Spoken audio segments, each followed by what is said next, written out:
The pueblo ran, barefoot over cracked earth, ducking behind adobe walls and dry brush. They moved in silence as church bells tolled across the village. Fires burned where altars once stood. The Franciscan friars were dead, some struck down with stone axes, others strangled with their own rosaries. At Santo Domingo, the mission cross lay face down in the dirt, snapped at the base. Spanish settlers, those who hadn't been killed, barricaded themselves in whatever they could find. All across the Rio Grande Valley, the revolt was in motion. By the end of the day, more than 24 priests were dead. The pueblos had risen.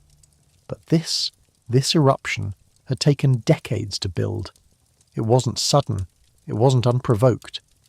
It began nearly a century earlier when the Spanish first arrived, when they planted the cross in foreign soil, when they said their God would replace all others. What followed wasn't a dialogue. It was domination. Christianity didn't arrive as a guest. It came as law. Now, to understand how this explosion came to be, how religion became a weapon, and resistance turned into war, we have to go back to the beginning, back to the first missions, back to the arrival of the cross. When Spanish expeditions entered the Pueblo world in the late 1500s, they weren't just looking for land, they were looking for souls. Under banners of the crown and the church, Franciscan friars marched north from Mexico, reaching the Rio Grande Valley by 1598. They found adobe villages, complex irrigation systems, sacred kivas dug deep into the earth, and people who had lived on this land for thousands of years. The friars saw opportunity. They viewed Pueblo religion as idolatry, and Pueblo social structures as lacking the civilizing force of Christ. With the help of soldiers, they began constructing missions, thick-walled churches, some built directly over sacred sites. Baptisms followed, often under threat. Kachina dances were outlawed, kivas were destroyed, ceremonial masks and drums were burned in public. When resistance appeared, whippings and imprisonment followed. But early on, some pueblos cooperated, not out of belief, but survival. Trade routes were opening, horses were spreading, disease had already hit, and with Spanish presence came new pressures, from rival tribes, from drought, from internal fractures. It was not yet war, but something had shifted. Beneath the surface of compliance, resentment was coiling. The Pueblo world was changing, by sword, by sermon, and by force. By the 1620s, more than 20 missions had been built across the Pueblo territories. Each was anchored by a Catholic church, surrounded by housing for friars, storehouses, and classrooms. Pueblo children were taken from their homes to be educated in Spanish, taught catechism, and punished for speaking native tongues. Priests did not ask, they ordered. If a man refused baptism, he could be jailed. If a woman refused to abandon a ceremony, her crops might be burned. Under the encomienda system, Pueblo communities were also required to supply labour and food to the Spanish settlers and missions. While some governors attempted moderation, many enforced harsh discipline. Public whippings were common, so were executions for sorcery. Kachina rituals continued, but now in secret, held deep within the desert or at night beneath hidden overhangs. For the friars, this secrecy only confirmed the need for more control. To the Pueblo, it was survival. Though they lived within the mission system, many had not converted in their hearts. They watched their culture being stripped away, one drum, one prayer, one child at a time. What seemed like peace to outsiders was really a landscape under siege, simmering, tense and on the edge of revolt. Tensions worsened with each passing decade. When drought struck in the mid-1600s, Pueblo harvests failed, and Spanish authorities tightened their grip. Corn, beans and squash, staples of Pueblo life, were requisitioned for colonial storehouses. Starvation spread, but resistance only brought punishment. The friars blamed the famine on Pueblo backsliding into traditional religion. They doubled down, burning masks, smashing sacred altars, and digging up kiva floors. A person caught performing a banned ritual might be flogged in the plaza for all to see. But while the friars worked to erase Pueblo religion, they could not erase memory. Stories passed down from elder to child kept old beliefs alive. Songs were whispered, symbols were carved into canyon walls, and slowly, among some pueblos, the idea took root. The Spanish might be gods of punishment, but they were not invincible. Around this time, murmurs of resistance began to spread, not yet as a plan, but as a possibility. People remembered earlier attempts to push back, though none had succeeded. The cost had always been too high, but now the pain was constant. The hope of peace through cooperation was fading. Something deeper was being stirred, more organised, more determined, and soon more dangerous. The final spark came in 1695. In Santa Fe, Governor Juan Francisco Trevino ordered the arrest of 47 Pueblo religious leaders. They were accused of sorcery, of praying to false gods, practicing forbidden rituals, and defying Christian rule. After being tortured, 4 were publicly executed. The rest were whipped and imprisoned. Among them was a Tiwa man from Okayowinge, then known as San Juan Pueblo. His name was Popé. He had already been considered a spiritual leader, but what happened in the governor's jail would change him. Upon release, Popé did not return quietly. He vanished into the northern mesas, gathering allies from across the pueblos. In secret, he moved from village to village, speaking in hushed tones, calling for unity. This was no small task. The Pueblo were not one tribe. They were many, with different dialects, customs, and rivalries. But what they shared now was anger, loss, and a common enemy. Popé believed that only by expelling the Spanish completely could the Pueblo return to balance. His plan was simple: rise all at once. If they waited, they'd be crushed one by one. As summer approached, the cords were tied, the messages delivered. The revolt was no longer a question, it was coming. To outsiders, the Pueblo villages appeared transformed. Crosses stood where prayer poles once rose, bells rang out from mission towers, children recited Christian prayers in Spanish. But beneath the surface, not everything had changed. Many Pueblo families continued to honour their traditional deities in secret.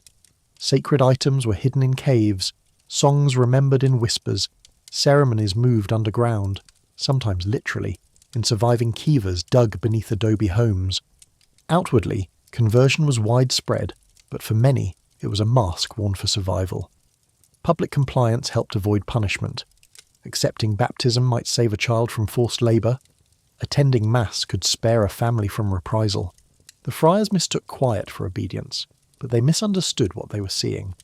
Pueblo spiritual life had gone into hiding, not disappeared. Across the Rio Grande Valley, dual lives became the norm. One Christian for the priest to see, another traditional for the people to keep. And while the Franciscans continued their mission work with confidence, they were building their authority on fragile ground. The appearance of peace was just that, appearance. Beneath it was a culture adapting, enduring and remembering. The mission walls could not contain what was still alive behind every silent glance and closed door. While religious tensions simmered, the Spanish demand for labour never slowed. Under the encomienda system, Pueblo men were required to deliver goods and perform work for Spanish settlers and friars. They hauled timber, built mission walls, harvested crops, and carried water. In theory, this was supposed to be compensated. In reality, it was coerced and often brutal. Many worked with raw hands under the sun for no pay. If they resisted, they faced beatings or prison. Families that failed to meet quotas might have their food stores confiscated. The friars claimed this labour helped bring the Pueblo into civilized life. But to the Pueblo, it was another form of control, one that fed Spanish wealth while draining their own communities. Frustration spread. Elders warned that too much was being lost. Language, customs, independence. Yet resisting openly could mean death. So the people waited, watched, endured. Some leaders attempted quiet negotiation, hoping to reduce burdens. Others travelled to distant pueblos to quietly rekindle traditional ties. And always, beneath the eyes of the friars, the rituals continued. In fragments, in hiding, but never gone. The Spanish believed they were winning souls. In truth, they were provoking a memory the Pueblo had not forgotten. How to survive oppression. Despite the friars' efforts, Pueblo religious practices persisted in private. Small gatherings took place at dawn or in hidden canyons. Kachina dances, once public and communal, became more fragmented, passed from village to village in pieces. Masks were carved in secret and passed down in silence. Cornmeal offerings continued, made quickly and without ceremony. At a glance, a village might appear wholly Christian, crosses on rooftops, mission bells in the air. But those who looked closer could see signs of resistance. A kiva entrance covered by brush. A child with face paint, wiped clean when Spaniards approached. Old songs hummed under breath while walking in the fields. This dual existence shaped a generation that learned to navigate both worlds. Spanish rules during the day, ancestral traditions before dawn. Some Pueblo even served in mission roles, as translators, labour organisers or assistants, not because they supported the system but to protect their people from worse. These were calculated choices. Compliance, when chosen, bought time. Defiance, when necessary, was hidden. The Pueblo had learned not to challenge directly, yet, but as more kivas were destroyed and more ceremonial leaders punished, patience was eroding. A new phase was coming, one where silence would no longer be enough. As the Spanish tightened their grip, small acts of rebellion multiplied. A friar's supplies vanished. A sacred altar was rebuilt in secret. A messenger intercepted on the trail found his letters altered or destroyed. Though disorganized, these actions reflected a rising anger across the pueblos. The Franciscans dismissed them as isolated defiance, but in truth they were connected by shared suffering. Word travelled quickly between communities, of beatings, of land seizures, of sacred sites turned into storehouses. In some villages, Pueblo leaders were pushed aside and replaced by Spanish-appointed alcaldes who enforced colonial law.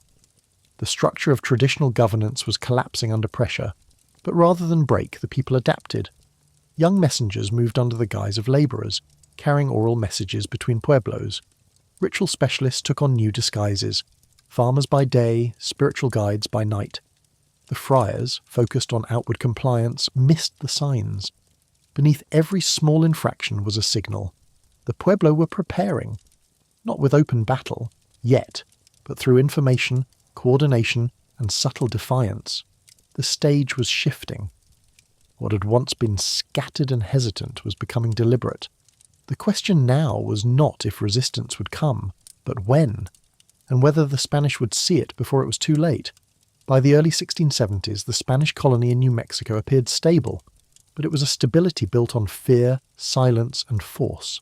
Franciscan reports to the Crown praised conversions and construction, citing successful mission expansion and tamed native populations. But underneath the official reports, the Pueblos were speaking with one another in older languages, forming alliances that had not existed for generations. Tewa, Keres, Tiwa, and others, who had once feuded, now sent envoys across long distances. The threat of Spanish rule had done what peace treaties had not. It had united them. Among the friars and governors suspicion grew, but they failed to see the scope. They believed the Pueblo had been broken. They did not understand that what they'd built, missions, roads, laws, had also connected the Pueblos in new ways. The tools of control had become the channels of communication. Rebellion didn't need smoke signals or drums. It now moved through converted corridors along Spanish trails under the cover of Spanish labour. Even as Spanish troops patrolled villages and friars preached in crowded chapels, the revolt was forming. And when it came, it would not be partial, it would be coordinated. The quiet was ending. After his release from Spanish custody in 1675, Popé did not return to his home in San Juan Pueblo. Instead, he disappeared into the rugged mesas of northern New Mexico, seeking refuge in the remote cliffs above Taos. What he was planning required distance. While still imprisoned, he had spoken with other spiritual leaders from across the Rio Grande pueblos, men who had also been beaten, humiliated, and branded as heretics. What emerged from those dark cells was not just shared suffering, but shared purpose. From his hidden base, Popé began sending messengers to each pueblo community: Tewa, Tiwa, Keres, Zuni, Hopi. He called for unity across language and rivalry.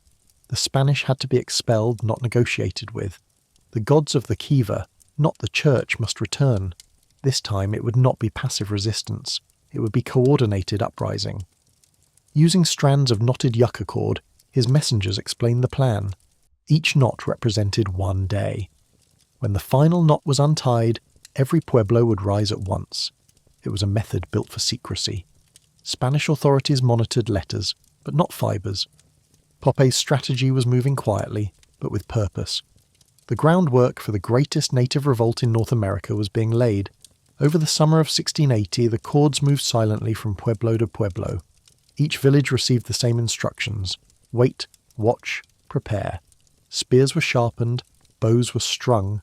Ceremonial war shields, long unused, were painted anew. The uprising would begin when the last knot was untied. Popé's vision was not just military, it was spiritual. he declared that the gods had revealed to him the path to restoration. The Spanish must be removed, their churches destroyed, their symbols erased. Only then could the Pueblo world return to balance. His message resonated. Families remembered the floggings, the burned masks, the years of forced labour. Now they saw a chance, not just to fight back, but to end the domination. Even those who had once cooperated with the Spanish began to support the plan. At Taos, Acoma and Zuni, leaders met in secret. Weapons were hidden beneath sleeping mats and inside food stores. Every day brought the rebellion closer. And still, the Spanish saw nothing. In Santa Fe, Governor Otomín received reports of occasional unrest, but nothing unusual. He had no idea that across the pueblos, warriors were counting knots, sharpening blades, and preparing to strike in perfect unison. The original date for the uprising was set for August 13th, 1680. But plans changed. A Pueblo runner was captured near Tesuque, just north of Santa Fe. Under torture, he revealed part of the plot. The Spanish now knew something was coming, though they didn't know when or how large. Popé reacted immediately. He sent new runners with orders. The revolt would begin early, on August 10th. The signal would go out that same day. At sunrise, across dozens of pueblos, warriors moved. In one of the most synchronized uprisings in colonial history, the revolt began. Missions were the first targets. Churches were stormed, friars killed, and altars destroyed. Spanish records later listed over 20 priests killed on the first day. The attacks were quick, deliberate, and brutal. In many villages, Spanish settlers were also targeted. Some fled, others died.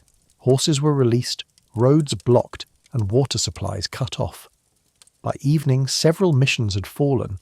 Pueblo coordination had exceeded Spanish expectations. For the first time in over 80 years, the Spanish had lost control of New Mexico. What had begun in secret prayer meetings and hidden cords was now a full-scale revolt, organised, united, and spreading fast across the northern frontier. In the days that followed, the revolt spread southward. From Taos to Isleta, Pueblo warriors dismantled the mission system piece by piece. Churches were set on fire, their timbers collapsing in clouds of ash. Bells were shattered, crosses burned. In some villages, surviving Spanish settlers were allowed to leave unharmed. In others, they were executed. The Pueblo made it clear, this was not a negotiation. Governor Otomín, caught off guard in Santa Fe, scrambled to assemble a defence. Spanish families fled to the governor's palace, seeking protection behind its thick adobe walls. Pueblo fighters soon surrounded the town. They cut off the irrigation channels and blocked roads, laying siege to the capital. With food and water dwindling and no reinforcements in sight, the Spanish situation became desperate. On August 20th, Otomín ordered a retreat. Over 1,000 Spaniards, soldiers, friars, settlers abandoned Santa Fe and fled south toward El Paso del Norte. Dozens died along the way. Behind them, the Pueblo stood victorious. For the first time since Spanish arrival, the people of the Rio Grande Valley had reclaimed their land, their autonomy, and their religious freedom. The revolt had succeeded, but the future would depend on what came next. After the Spanish fled, Pueblo communities began rebuilding on their terms. Churches were dismantled stone by stone, kivas were restored and reopened. Ceremonies that had been forced underground returned to the plazas. Corn dances, masked rituals, and ancestral prayers resumed in full view. Popé moved quickly to unify the pueblos under traditional law. He sent orders that Spanish crops, language, and religious practices be eliminated. Even baptismal names were to be rejected. Pueblo governors now answered to spiritual leaders, not colonial officials. But while the revolt had been coordinated, the aftermath was not. The Pueblo had no central government. Each village had its own customs, languages, and priorities. As months passed, divisions reappeared. Some communities struggled with food shortages, others faced renewed threats from Apache raiders. Without the Spanish military buffer, old tribal enemies resumed attacks. Trade networks were disrupted. While most remained committed to independence, the lack of unity posed a challenge. Popé's leadership, once vital, began to face resistance. Yet despite these cracks, the revolt held. The Spanish were gone, the missions were ashes, and for a brief window the Pueblo lived without foreign rule. What they had achieved was rare, and they knew it would be tested. In the months following the revolt, Pueblo communities began reshaping their lives without Spanish interference. The mission system, which had stood for over 80 years, was dismantled. In its place, the Pueblo revived their own structures of governance and spiritual life. Kivas, once buried or destroyed, were dug anew. Ceremonial dances returned to village plazas. Feasts and rituals long suppressed were held in the open. For the first time in generations, religious life no longer required secrecy. Pueblo leaders issued new declarations. No Spanish was to be spoken, no crosses were to be rebuilt, and any trace of the foreign religion was to be removed. Some villages even banned horses and wheat, viewing them as colonial imports. The people turned back to their pre-colonial agricultural methods and trade networks. But while religious freedom had been restored, challenges remained. Fields had been neglected during the revolt. Some villages suffered food shortages, others struggled to coordinate with distant pueblos due to lingering mistrust or different priorities.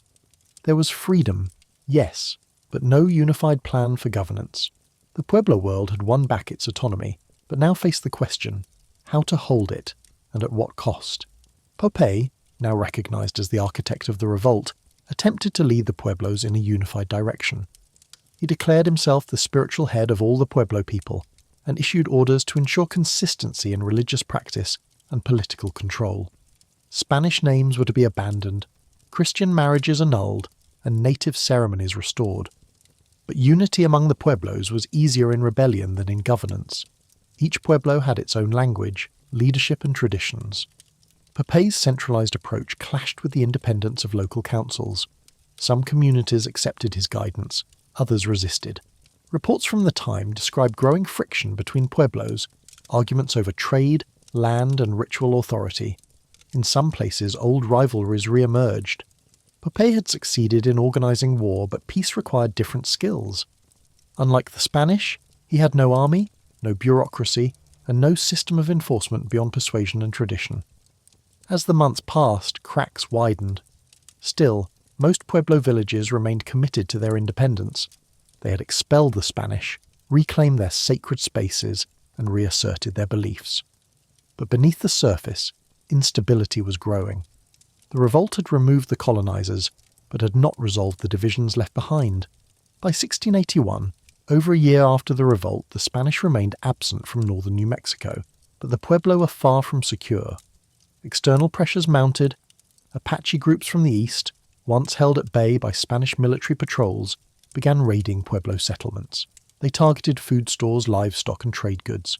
The Pueblos, having dismantled most Spanish fortifications, were left vulnerable. Some leaders requested alliances with neighbouring tribes to help defend their territory, but trust was fragile. Communication was slow, and each village responded in its own way. Meanwhile, food scarcity grew worse. 2 consecutive years of drought hit the region, devastating cornfields and drying irrigation channels. With resources strained, even closely allied pueblos began to compete. In some areas, open conflict broke out, not with the Spanish, but between neighbouring villages. Popé's influence began to wane. He had promised restoration, but hardship continued. People questioned whether full rejection of all things Spanish, including tools and crops, had gone too far. The desire for independence remained, but survival forced some communities to reconsider their stance. With no external invader to unite against, old divisions re-emerged. The Pueblo world had tasted freedom, but the cost of maintaining it was becoming harder to bear. In El Paso del Norte, the Spanish were not idle. Governor Antonio de Otomín and his successors began rebuilding their forces. Survivors of the 1680 retreat were regrouped, and reinforcements were requested from Mexico. Over the next decade, Spanish authorities developed a plan for reconquest.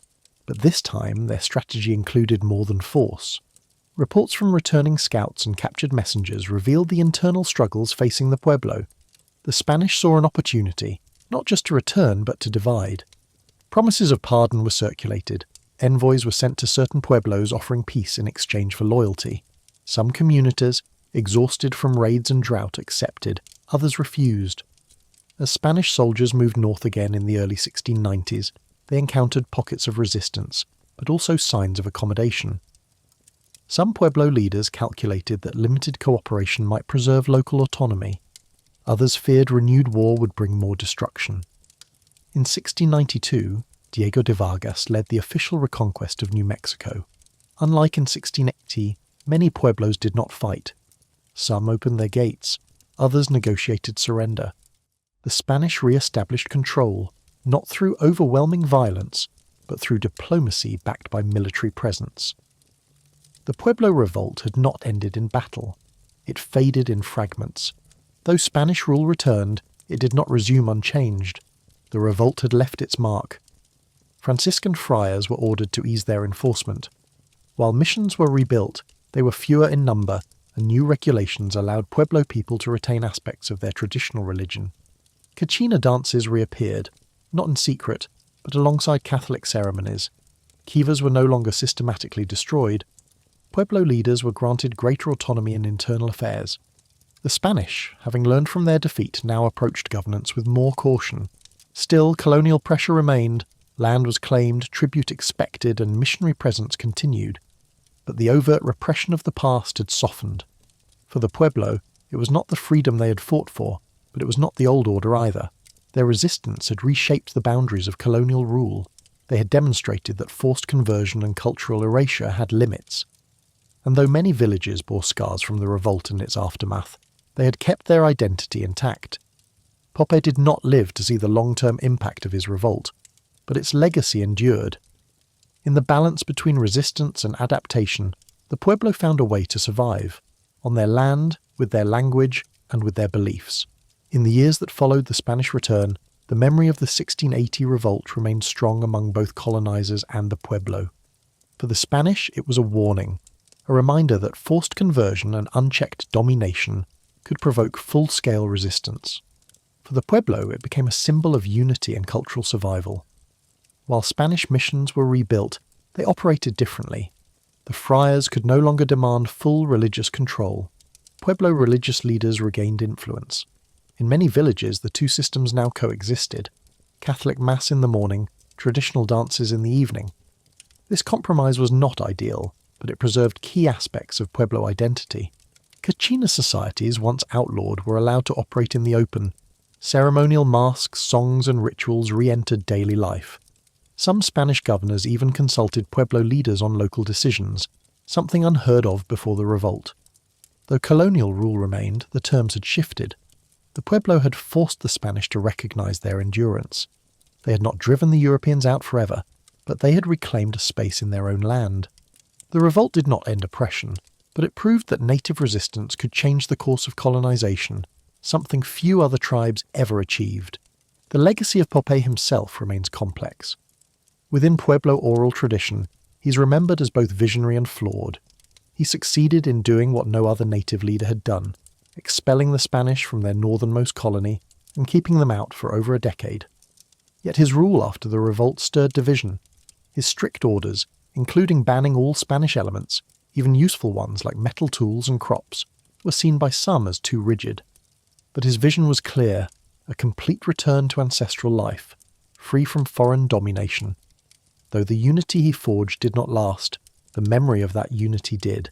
Generations later, Pueblo communities still honor Popé's leadership. A statue of him now stands in the US Capitol representing New Mexico. For centuries his name was spoken quietly, respected but not glorified. Today historians recognize his role in one of the most successful indigenous uprisings in the Americas. The revolt was not just a battle, it was a cultural turning point. It showed that indigenous nations were not passive victims of empire. They resisted, adapted, and survived. And in the Pueblo case, they forced a colonial power to change, through strategy, coordination, and memory that still lives on. In the century that followed the Pueblo Revolt, other indigenous nations across North America would confront colonial expansion. Some chose armed resistance, others adapted through treaties and diplomacy. Few, however, succeeded in reversing colonial control the way the Pueblo had, even temporarily. Spanish administrators often cited the revolt in later policies, not as a lesson in military failure, but as a caution against cultural overreach.